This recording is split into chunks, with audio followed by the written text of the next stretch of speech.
sekitar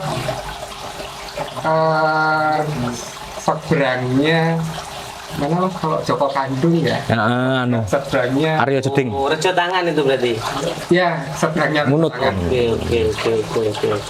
Artinya Blitar yang disebut negara Kertagama dan Blitar yang disebut dengan oleh naskah Bojong Kemanik itu di wilayah situ. Patung Ombok itu yang sekarang berada di depan di halaman. Oh, pendopo. Ombok. Berarti dulu fotonya kan ada Bupati menancapkan salah ngambil batu. Iya, sebenarnya ada prasasti yang ditempelkan. Waduh. Manuskrip. Kemungkinan gitu. Penting ini malah bahaya ini. Gedok itu dulu itu belum pernah orang tahu kalau ada candinya. Itu yang hidup itu ya mitos. Kalau mitos itu tetap dibiarkan, nggak dijadikan folklore, jadi dipilah. Begitu muncul candi, akhirnya antara Joko Pangon dan candi ini hubungannya apa sih?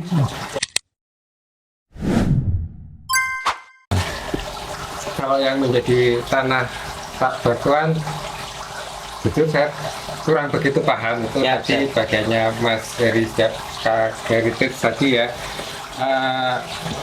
Saya sedikit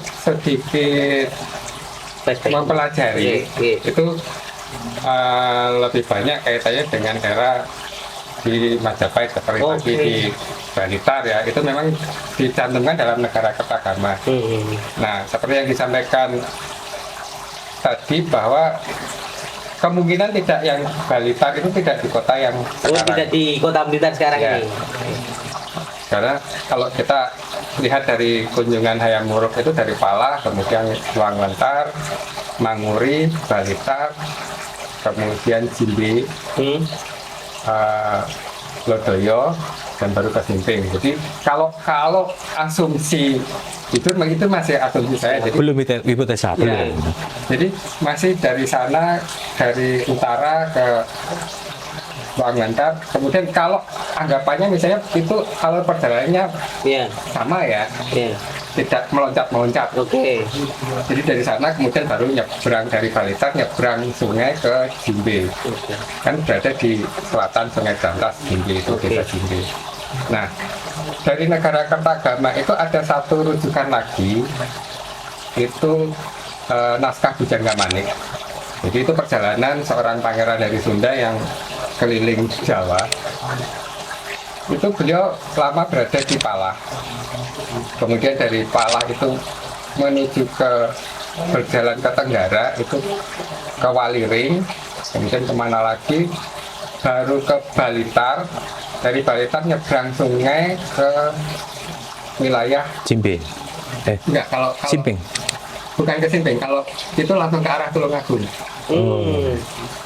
Ke wilayahnya Tulungagung. Artinya dari dua proses itu ada dari negara Kertagama dan dari Prasasti. naskah Bujang Kemanik.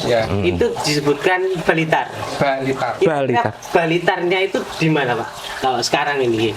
Ya masih asumsi tadi seperti yang disampaikan Pak Eri. tadi ya, sekitar seberangnya mana kalau Joko Kandung ya, seberangnya Aryo Jeding. Rejo Tangan itu berarti. ya seberangnya Munut. Oke. Artinya Blitar yang disebut negara Kertagama dan Blitar yang disebut dengan oleh naskah Bojong Kemanik itu di wilayah situ. Kemungkinan di situ. Gitu. Itu masih asumsi kami berdua. Oke. Artinya Hipotesa kecil lah, karena kan ada data nih, cuma perlu diverifikasi dan perlu juga nanti ada penyangkalan. siap dari penelusuran 32 prasasti berapa? 30-an ya. 32 prasasti. Istilahnya penyebutan Blitar itu berapa kali dan apa makna Blitar itu? Gimana Pak Anto? Nah itu yang agak ngeri karena tidak jujur saya tidak menjumpai ada kata Blitar di dalam prasasti. Blitar itu di negara Kertagama. Meskipun ya mohon maaf kepada segenap warga Kabupaten Blitar yang mendasarkan hari jadi Kabupaten Blitar itu berdasarkan prasasti Kinwi. Prasasti Blitar 1. Oh iya. Ya. yang nyuwun sewu barangnya nggak jelas barangnya gimana. Iya. Dan isinya juga nggak jelas. Oh, iya. Jadi saya tidak tahu apakah di dalam prasasti Balitar itu ada kata-kata Balitar atau tidak. Oke. Jadi itu PR saya sudah lama dengan dari yang Itu kita. menjadi acuan Kenapa hari jadinya hari itu? jadi Blitar ya Pak? Ya? Kabupaten. Kabupaten. Kabupaten. Oke. Hari jadi Blitar itu kenapa di tanggal 5 Agustus Iya. yang dasarnya adalah dari prasasti Balitar 1. Prasastinya ada itu. Nggak ada. Nah itu loh. Oke. Terus itu transkripnya ada itu. Apakah ada? Cuman dikeluarkan, jadi tanggal sekian itu dikeluarkan oleh Kertanegara. Jaya Negara. oleh Jaya Negara. Sampai situ toh. Isinya di bawah nggak ada dan tidak ada kata-kata Balitar. Masalahnya di sana. Oke. Apakah syarat dengan nuncewu kepentingan politik kalau enggak? Kalau saya kira ke arah situ, karena semakin tua daerah itu biasanya kan semakin wah dianggap Nguber tuwek. ya. Sebenarnya tidak juga kalau prasasti Tahun berapa, Pak? Balitar 1 itu tahun berapa ya? Balitar 1 ya. Ya, Balitar 1 itu sebenarnya ada yang lebih tua yang tadi yang disebutkan oleh Oke. Mas Heri itu Kinwu. Pak Heri tadi prasasti Kinwu itu jauh lebih tua karena di eranya Balitung. Tapi bukan itu yang jadi acuannya. Iya. Karena mungkin nggak ada kata-kata Balitar. Sedangkan prasasti yang aneh tadi itu dinamakan Balitar. Iya. Oh, Yang namakan adalah Brandes ya. Yang namakan nggak ada kok dari Brandes kita nggak. Jadi mungkin diketik ben enak gitu mungkin ketika itu. Lah menurut Ferry kemarin itu namanya Petung Ombo ya. Beda. Patung Ombok itu yang sekarang berada di depan di halaman Oh, pendopo. Ombok. Berarti dulu fotonya kan ada Bupati menancapkan salah ngambil batu. Iya, yang penting ada prasasti yang ditempelkan. Waduh. manuskrip. Adik Kemungkinan ya, penting di malah bahaya ini. itu ya jujur Iki nanti akhirnya kan nyerempet bahaya ketika orang mempertanyakan ini. sangat Meluruskan. mohon maaf kepada teman-teman yang berada di Kabupaten Blitar. Ini PR banget. Iya. Jadi harus clear di mana sih para prasasti Balitar itu. Jadi kalau kemungkinan di zaman itu memang ada barangnya pada saat Brandes nulis itu barangnya ada dan mungkin letaknya dikumpulkan di pendopo, banyak dikumpulkan di pendopo. Oke. Nah, mungkin barangnya di situ, cuman ditemukannya dari mana nggak jelas. Tapi kalau pengen menjadi acuan sebagai, ini malah ke kabupaten kita ada apa ya Pak ya? Ya, memang kan aneh pertaliannya tadi ketika kita tarik ke belakang, kita tidak boleh menihilkan daerah yang lain. Oke siap. Karena Termasuk Kediri itu kan nggak boleh dinihilkan. Induknya kan tadi. integritas sih. Ini iya. Integrasi sorry. Integritas itu korupsi, bro. Ini tema tersendiri tuh. Bersenambungan. Pak, kalau boleh dijadikan acuan kan seharusnya yang dari negara Kertagama atau Pujangga ini karena menyebutkan nama Balitar itu tadi jauh sebelum prasasti Balitar 1. Pujangga Manik itu tahun berapa? Era ketoknya ayam lurus kok masih. Berarti masa keemasan Majapahit. Nah, artinya jauh sebelum Balitar 1 bisa jadi. Jauh. Nah, iya. Jadi Setelah kalau prasasinya Jaya Negara. oh betul. Balitar 1 Jaya Negara. Jaya Negara, Jadi setelah Jaya Negara baru Tribhuwana Tunggadewi, baru Raden Wijaya. Itu sebelum baru Hayam Wuruk. Ya. Nah, Pujangga Manik itu kemungkinan di era Hayam Wuruk. Nah, cuman ya itu tadi kalau yang menetapkan hari jadi kan mungkin sama ya di semua wilayah pasti ada tim yang Ya, yang merumus seperti kota itu tadi. dasarnya hampir sana Mas. Jadi beliau dari para tim itu juga melihat dari bahwa di negara Kertagama ada nama Balitar. Nah, cuman yang menjadi yang menurut saya PR-nya kenapa sih yang jadi acuan prasasti ini tanggal yang tercantum berprasasti? Karena kan kalau hari jadi kan melihat dari tanggal yang ada di Dan itu dokumen resmi. Oke, itu. Kesimpulannya apa kira-kira? Kalau saya sesuai dengan buku yang pernah saya tulis Blitar Tempo dulu, kita pun sendiri kalau nantinya kita punya wilayah baru umpamanya, bagi wilayah baru pelajaran yang bisa kita ambil, kita belajar dari provinsi saja. Provinsi itu hari jadinya merujuk kepada PP tentang pembentukan provinsi. Oke. Jadi kalau kita mengalokasikan anggaran enak, karena apa? Rujukannya runut. Oke. Umurnya memang muda, Yes. nggak setua Blitar 1, nggak setua Kota Blitar, tetapi runutan terbentuknya Pranata Indonesia Merdeka, Kabupaten Blitar, Kota Blitar, itu PP. Kalau di kita kan PP-nya ya tahun itu, harus ada perubahan tahun 80, di mana Gedog, Ngadirejo bergabung, itu enak. Cuman karena ini adalah legasi dari Wilayahnya. penetap dulu, kita nggak boleh menihilkan niat baik mereka. Oke. Karena mungkin kita menganggap itu belum tepat. Contoh tadi Negara Kertagama menyebut Blitar, tetapi yang dipakai Blitar 1, dilalah prasastinnya nggak ada, Iya. tak ada tulisannya Blitar. Ya. Nah ini pekerjaan bersama, semakin banyak orang memberi masukan, tidak hanya orang hanya jagongan, mungkin akan dicarikan solusi yang tidak mengingkari yang sudah ditetapkan. Karena bagaimanapun juga enggak salah pemimpin kita yang dahulu. Oke. Karena perkembangan kita akhirnya mengetahui itu kan baru proses sekarang. Oke. Betul kan? Oke. Ya kalau misalnya kayak yang terkait dengan tadi, kalau dari kami pribadi sih tidak ingin kemudian, kalau dari apalagi dari saya pribadi, tidak ingin mengubah hari jadi ya, karena itu Sudah. butuh sangat banyak effort untuk mengubah hari jadi, costnya segala macam. Kalau terkait dengan yang tadi, ya kan prasasanya gimana sih sekarang? Oke. Itu kayaknya minimal kalau tidak ketemu prasasanya, ada nggak abstraknya? Jadi kayak peneliti Belanda dulu itu prasasti itu kayak di blad gitu kan? Oke. Iya. Abstraknya itu sekarang gimana sih misalnya? Mungkin masih tersimpan di Perpus. Belanda. Oh Belanda mungkin. Belanda. Kemudian di sana. Oke. Tapi ketika prasasti itu tetap tidak ditemukan, artinya tetap ada rasa istilahnya semacam keimanan yang yang tidak mantap ya. Jadi keimanan harus tahu, harus menyaksikan gitu. Artinya masih tetap dipertanyakan gitu. Apakah kita tetap akan harus mempertanyakan hal yang tidak pasti itu tadi sampai kapan? Atau generasi muda kita, ya wis lah, ini kita harus berpasrah pada Kadung apa yang ditetapne ada ngono ya. ya.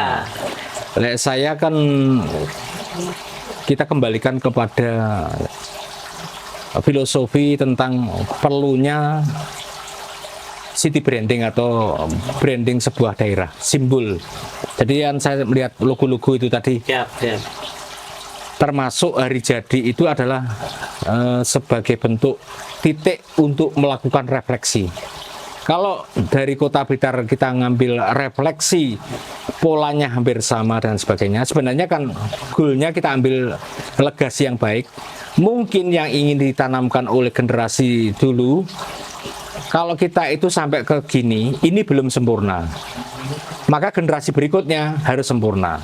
Oke. Peranatanya ada urusan, ada APBD, ada organisasi perangkat, contoh kayak brandware, pemadam, ada RPH, pemotongan hewan dan sebagainya, kan sampai sekarang pun masih ada. Iya.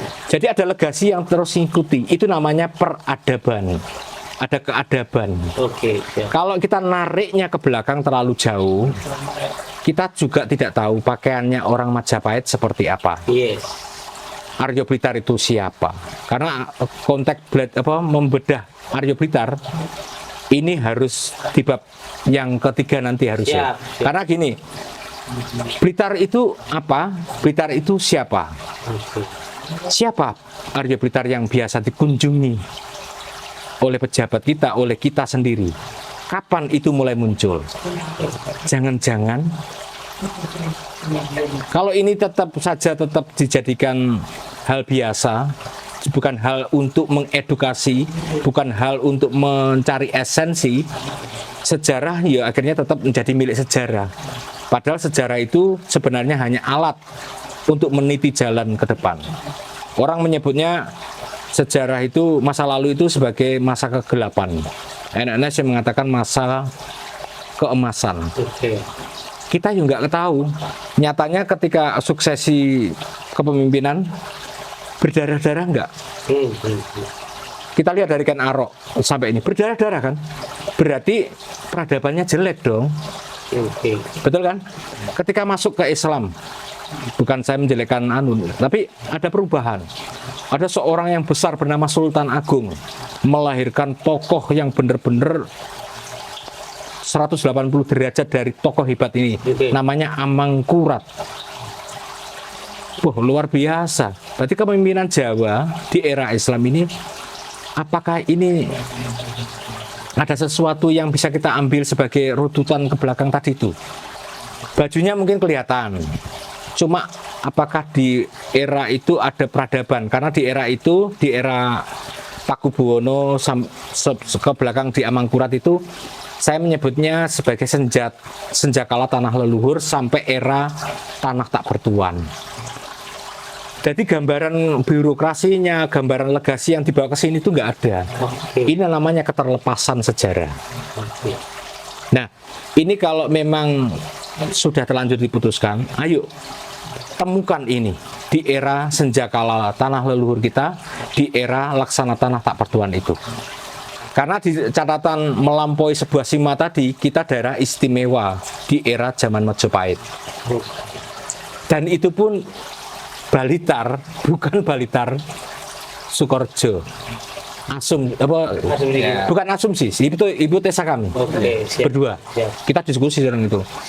Karena di dalam sebuah teori tentang budaya maritim dan budaya agraris, pola-pola ruang kekuasaan daerah itu di Rejo Tangan Tulungagung itu memiliki tipologi yang memenuhi unsur kekuasaan paduan antara budaya maritim dan budaya agraris dengan pemberkuasaan Sungai Berantas. Kan melewati itu. Nah, sedangkan Blitar di Sukorejo dengan Berantas. Nah itu. Tapi itu pun masih harus disangkal, perlu dikritisi pendapat kami ini. Oke. Artinya ada jeda antara era daerah istimewa, Blitar sebagai daerah istimewa dengan Blitar sebagai tanah tak bertuan. Iya toh? Jedanya sangat panjang sekali. Dan tanda petik tidak ada sumber tertulis yang selama ini kita cari. Adanya kan dongeng-dongengan, folklore dan sebagainya. Apakah tidak benar-benar tidak ada yang tertulis atau memang disembunyikan? Kalau sembunyikan berarti kita itu kan ada tipikal manusia generasi sekarang yang harus kita kritisi. Apakah benar seorang, umpamanya contoh saya, apakah seorang Heri ini orang yang memang tidak tahu? Yang kedua, orang yang tidak mau tahu, alas ben nggak peduli. Ini yang bahaya. Bahayanya karena apa?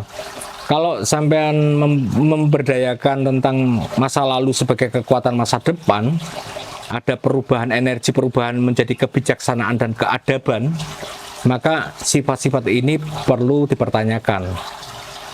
Kalau memang nggak tahu, ketika pernah mendengar, ayo bareng-bareng cari tahu. Jangan tadi itu apa? Tidak mau tahu.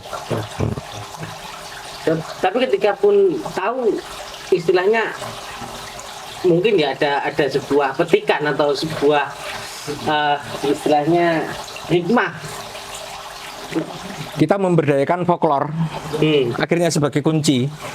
Candi Gedog itu dulu itu belum pernah orang tahu kalau ada candinya. Itu yang hidup itu ya mitos. Kalau mitos itu tetap dibiarkan, nggak dijadikan folklore, jadi dipilah. Begitu muncul candi, akhirnya antara Joko Pangon dan candi ini hubungannya apa sih? Ternyata folklore itu yang menjaga eksistensi residu masa lalu. Mbok menowo cerita tentang dongengan Aryo Blitar dengan bertempur dengan Sengguru ini, ya sebenarnya adalah mewakili sebuah kawasan perebutan era Islam antara Sengguru dan Balitar, sesuai dengan yang disampaikan Agus Sunyoto di Atlas Wali Songo itu. mungkin juga di situ ada tanaman yang tersembunyi, residu masa lalu yang bisa kita gali. Nah, makanya kita membutuhkan banyak orang yang mengkritisi untuk menciptakan sebuah keajaiban. Oke, cukup. Cukup. Pak Anto, ada yang perlu ditambahkan? Mungkin PR yang harus dipikirkan karena sudah menjadi budaya di Blitar. Siapa itu Arya Blitar? Siap. Oke, pemirsa Radar Blitar TV, sepertinya pembahasannya berseri, tidak cukup hari ini, yaitu kita akan next membahas tentang siapakah sosok Arya Blitar. Apa kita orang warga Blitar bangga dengan beliau. Sampai jumpa.